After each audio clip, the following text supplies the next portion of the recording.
Hey everyone, how's it going? Welcome to the Diabetes Management Group. My name is Patrick Liu. I'm a second year student physical therapist.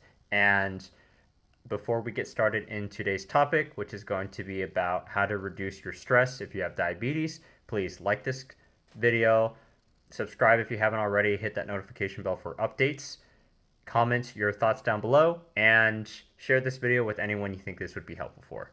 Now let's get started. The main thing about stress and diabetes is stress can exacerbate your symptoms of diabetes. Now, what does that mean? Exacerbate and symptoms. So, symptoms, this could include the urges to go to the bathroom because you feel like you need to pee. It could be your heart rate getting up higher, so you kind of feel some heart palpitations, or you can feel more anxious, or insert whichever sorts of symptoms that you commonly feel if you have diabetes. That can become worse with that. And the reason why is because we're switching from our rest and digest system whenever we're calm and feeling good into a fight or flight or freeze response, which is the sympathetic nervous system. And by having that sympathetic nervous system firing, you're releasing more stress hormones, you're prolonging yourself to prepare for that that situation that you're like, oh crap, I don't know if I can handle this, and your anxiety builds up until it's at the point where it's not great.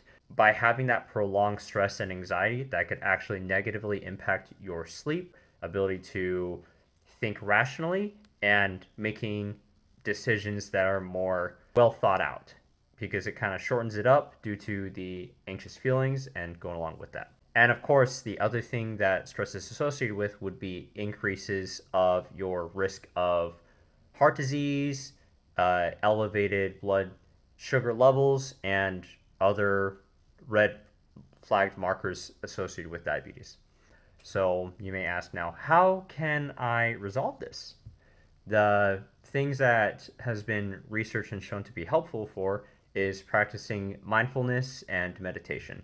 So I'll provide some links down below, some meditations videos that I utilize, and I found it helpful that whenever you're trying to fall asleep but you just feel really stressed out about how that day went, maybe you had a bad day at work, or maybe your blood sugar levels weren't at the values that you wanted them to be today, having this video playing for just 10 minutes before you go to bed can help decrease those levels, and it can help with your breathing exercises, tuning into that, accepting that today was a crapshoot, and hey, just that acceptance can help with the understanding and realization to get out of that rut that you're in. So after processing that, focusing on your breathing and basically telling your body and your mind that it's okay, that we are human, and let's forgive ourselves, have that self humility, and be kind to ourselves.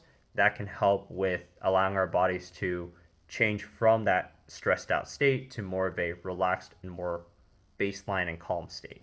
And by doing so, that will allow you to go to sleep faster. It'll improve your quality of sleep, and it'll also mitigate the chances of you waking up in the middle of the night and feeling stressed out about it, and of course having those night sweats and everything.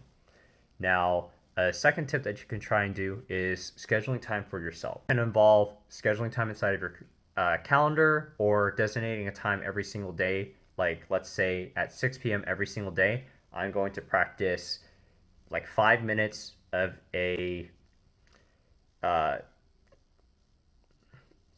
something that relaxes you. So whether that would be doing more meditation, or if that involves going on a walk, if your house environment allows you to do so, or if it's cooking, anything that helps you relax while also being smart about it. So I know for some people, their way to cope and their me time would be eating. And I do caution this as well because with people with diabetes, as you know, if we have too much of the food intake, it could actually cause our blood sugar levels to fluctuate in a negative way, and we want to make sure we are smart about it. So just make sure you understand how many units of insulin you need more of for whatever eating to counteract those effects and everything. And then if you're not sure what you can do to kind of help yourself out, or being kind to yourself, or having that me time be a relaxing time, what I found helpful as well is just fasting from interactions. So that could be putting your phone in a different place, taking off your smartwatch and setting it in a different area.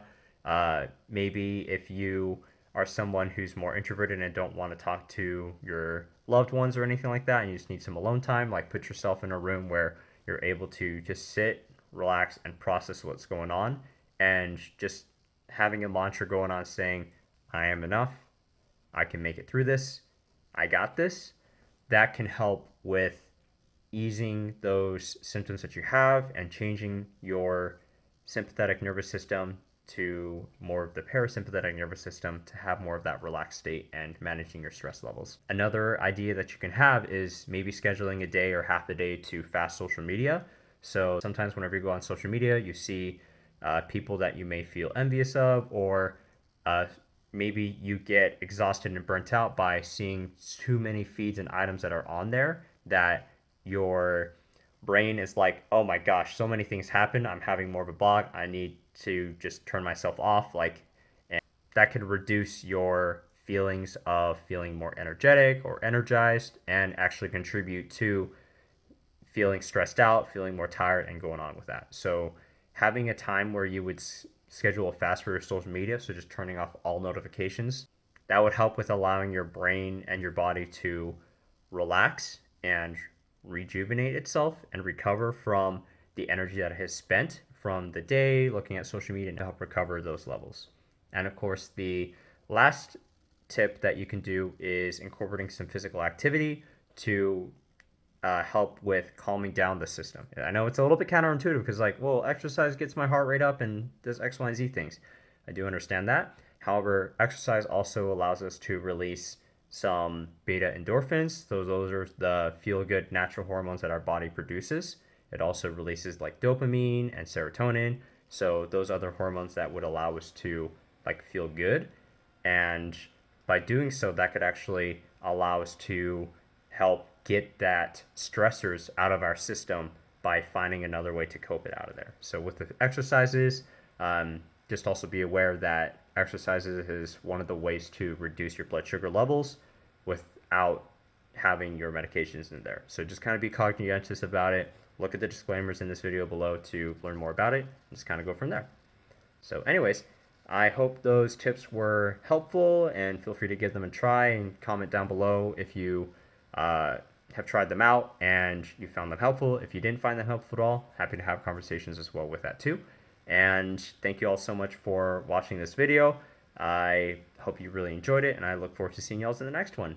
And if you are wanting to learn more tips and tricks to help manage your diabetes and reducing your stress, schedule a session with me to learn about some other lifestyle habits, tips, and tricks to help you have a stress-free life, or learn about ways to cope with the stress so that you can live your best life.